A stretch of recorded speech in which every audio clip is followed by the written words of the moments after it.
Assalamualaikum warahmatullahi wabarakatuh. Waalaikumsalam warahmatullahi wabarakatuh.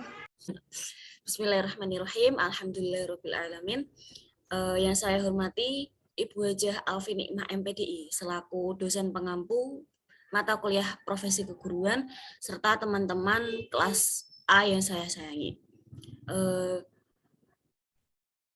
Pertama-tama, marilah kita panjatkan puji syukur kehadirat Allah Subhanahu wa Ta'ala yang telah memberikan rahmat-Nya sehingga kita dapat berkumpul untuk melanjutkan presentasi mata kuliah profesi keguruan di pagi hari ini.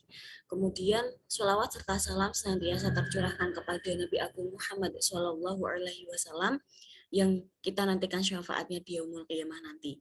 Amin. Kemudian, kami dari kelompok 8 akan mempresentasikan tentang prinsip-prinsip yang perlu diperhatikan dalam pembelajaran yang diintisarikan oleh Rothwell. Saya akan memperkenalkan kelompok kami. Yang pertama ada Vina Minarofa selaku presenter pertama, kemudian Umi Nikmatus Saada sebagai presenter kedua, dan saya sendiri Alia Ika Syahputri sebagai moderator dan presenter ketiga.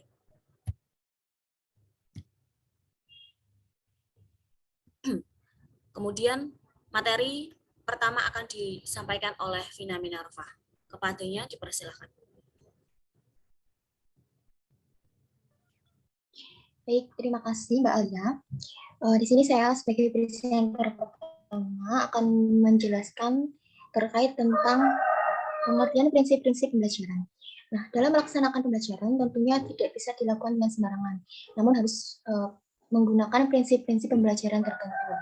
Nah, pengetahuan tentang prinsip-prinsip dalam pembelajaran tersebut dapat membantu guru dalam mengambil tindakan yang tepat untuk meningkatkan proses belajar siswa. Next, Mbak Alia. Selanjutnya ialah pengertian prinsip pembelajaran. Nah, prinsip pembelajaran terdiri dari dua kata, masing-masing kata memiliki maknanya sendiri. Yang pertama, pengertian prinsip. Menurut Badudu dan Zen, prinsip adalah sesuatu yang dipegang sebagai panutan yang utama. Kemudian menurut Syah Janilus 1993, prinsip merupakan sesuatu yang menjadi dasar dari pokok berpikir, berpijak, dan sebagainya. Dan menurut Dardiri 1996, prinsip merupakan suatu kebenaran yang kebenarannya sudah terbukti dengan sendirinya. Kemudian ada pengertian pembelajaran. Pembelajaran sendiri adalah proses interaksi peserta didik dengan pendidik dan sumber belajar pada suatu lingkungan belajar. Dari dua orang tersebut, maka dapat kita artikan bahwa prinsip pembelajaran merupakan suatu landasan berpikir, landasan berpijak, dan sumber motivasi agar proses belajar dan mengajar antara pendidik dan peserta didik dapat berjalan dengan baik, dinamis, dan terarah. Materi selanjutnya akan disampaikan oleh Mbak Umi Nikmatus Saada. Kepadanya saya persilahkan. Terima kasih Kak Vina atas materi yang telah disampaikan. Selanjutnya kita akan mempelajari tentang prinsip-prinsip pembelajaran menurut Rothwell. Rothwell sendiri telah membagi prinsip-prinsip tersebut ke dalam 10 bagian. Oke, kita bahas satu persatu ya. Yang pertama yaitu prinsip kesiapan. Prinsip kesiapan merupakan suatu kondisi yang memungkinkan siswa dapat belajar. Jadi proses belajar mengajar itu dipengaruhi oleh kesiapan dari siswa-siswa tersebut. Yang kedua, prinsip motivasi. Motivasi merupakan kondisi dari pelajar yang mengatur kegiatan dengan bertujuan dalam pembelajaran diperlukan proses yang terarah. Yang ketiga, prinsip persepsi. Persepsi merupakan interpretasi tentang situasi yang hidup. Seorang guru akan memahami muridnya lebih baik jika guru peka terhadap bagaimana cara seseorang melihat sesuatu. Yang keempat, prinsip tujuan. Tujuan merupakan sarana khusus yang akan dicapai oleh seseorang. Next, Mbak.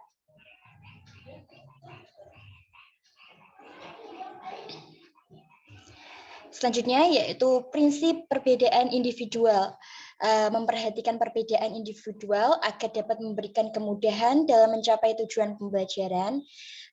Selanjutnya merupakan prinsip transfer dan retensi. Proses transfer dimaksudkan apabila seseorang dapat menerapkan hasil belajarnya ke dalam situasi yang baru. Selanjutnya merupakan prinsip belajar kognitif. Proses pengenalan dan penemuan, bagaimana siswa dapat memecahkan masalah dan mencari solusi yang selanjutnya membentuk perilaku baru, berpikir, menilai, dan berimajinasi. Next, Mbak.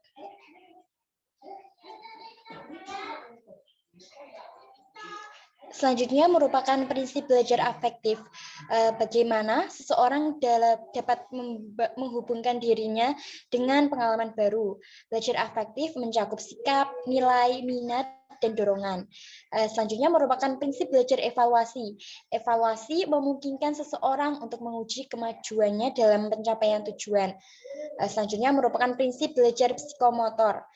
Dalam prinsip ini, individu yang menentukan bagaimana ia mengendalikan aktivitas ragawinya dalam aspek mental dan fisik.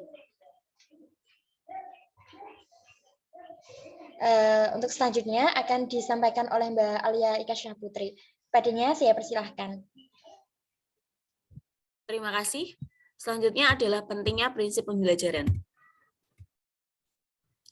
Menurut Lindgren, alasan pertama mengapa prinsip belajar itu penting dipelajari dan dikuasai oleh guru adalah karena dengan memahami prinsip pembelajaran, guru akan dapat memahami proses belajar yang ada dalam diri siswanya. Dengan begitu, guru tersebut akan mengetahui apa saja faktor yang dapat mempengaruhi lancar atau tidaknya proses belajar. Guru akan mengetahui bagaimana perkiraan hasil yang diperoleh oleh siswa dilihat dari proses yang dilakukannya. Baik, selanjutnya, secara umum prinsip-prinsip belajar berkaitan dengan yang pertama, perhatian dan motivasi. Perhatian merupakan peranan yang penting dalam kegiatan belajar. Dari kajian teori dari kajian teori belajar pengolahan informasi terungkap bahwa tanpa adanya perhatian tak mungkin terjadi belajar. Apabila bahan pelajaran itu dirasakan sebagai sesuatu yang diperlukan untuk belajar lebih lanjut atau diperlukan dalam kehidupan sehari-hari, akan membangkitkan perhatian, motivasi mempunyai peranan yang sangat penting dalam kegiatan belajar. Motivasi adalah tenaga yang menggerakkan dan mengarahkan aktivitas seseorang. Selanjutnya, ada keaktifan belajar. Kecenderungan psikologi dewasa ini menganggap bahwa anak adalah makhluk yang aktif. Anak mempunyai dorongan untuk berbuat sesuatu, mempunyai kemampuan dan aspirasi sendiri. Selanjutnya, keterlibatan langsung. Pentingnya keterlibatan langsung dalam belajar dikemukakan oleh John Dewey dengan learning by doing.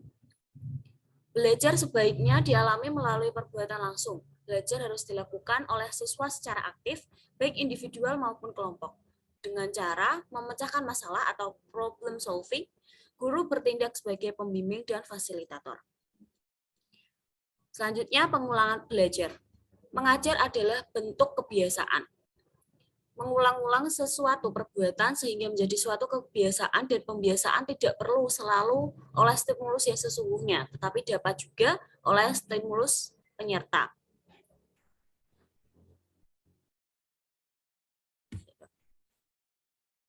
Selanjutnya, sifat merangsang dan menantang dari materi yang dipelajari.